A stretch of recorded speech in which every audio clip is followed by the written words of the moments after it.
of the Crystal Advent Calendar unboxing. So, as usual, we got 2 boxes and a reference material.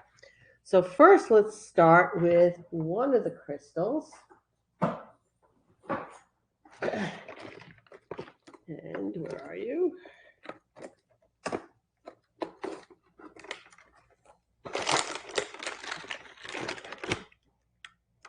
Okay.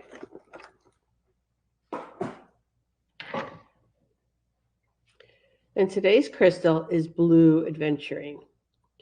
Aventurine basically comes like in 3 colors, blue, green, and red, with green being the most common. And I probably have tucked away in corners all over my office a ton of green aventurine. I don't have a lot of the blue. Okay.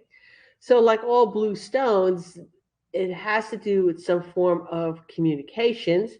So in the case of blue aventurine, it probably would be, at least according to healing crystals, calm.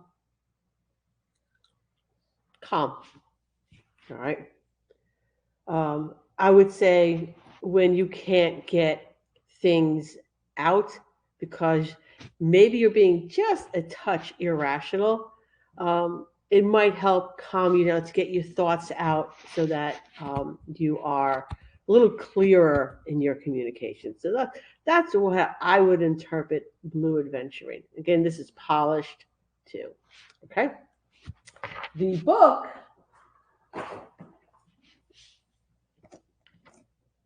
Crystal Healing for Animals. I really like this book. So that when I first started becoming involved in crystals, it was a course with my own animals. So I would use the suggestions in here for working with my own personal animals. And then as I moved into like pet grooming clients, it's a great reference book. So if you're going to work with animals, it's a good book. All right, because it will also talk about which ones you got to be really careful around. And so on that note, crystals you need to be careful with around animals. First one is selenite, because selenite is really a salt, and and when it breaks, it slivers like almost like glass. Because it has a salty taste to it, animals are kind of attracted to it, which can cause some problems. The other one, which is also a really great stone for animals, is malachite. All right. But malachite contains heavy metal. So those pets that like to lick the stones or the rock eaters, you want to be really careful because that heavy metal is copper and they can ingest it. That can be a problem. So we got number 9 here.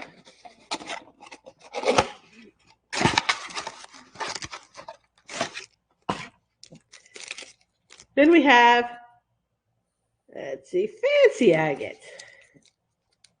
Okay. Now you can always tell an agate, or most of the time you can tell an agate, it has bands in it. All right.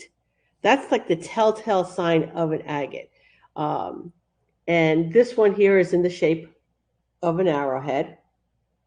Okay.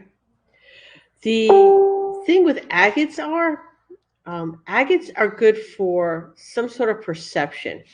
So I'm going to choose an agate based on what it is I think I need a little more perception on. So the 2 that are actually sitting in my pocket right now, this one is fire agate, and you can really see the bands in there. Okay. So for this one, the reason I have this in my pocket, and I've had this in my pocket since September. Okay. And I picked it up at a crystal shop in near Groom Expo in Hummelstown. Okay. So for me, this is sort of like lighting a fire. It's a very grounding stone, yet it is also a stone not only of grounding, but of ideas. Okay. This one, which is a little harder to see the bands in here. Okay. This is moss agate. All right. So a green stone of growth. Okay.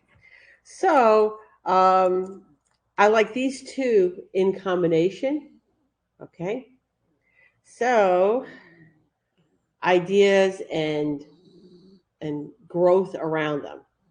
And I'm just going to say for next year, 2024, there's a lot of changes that are going to be in my career.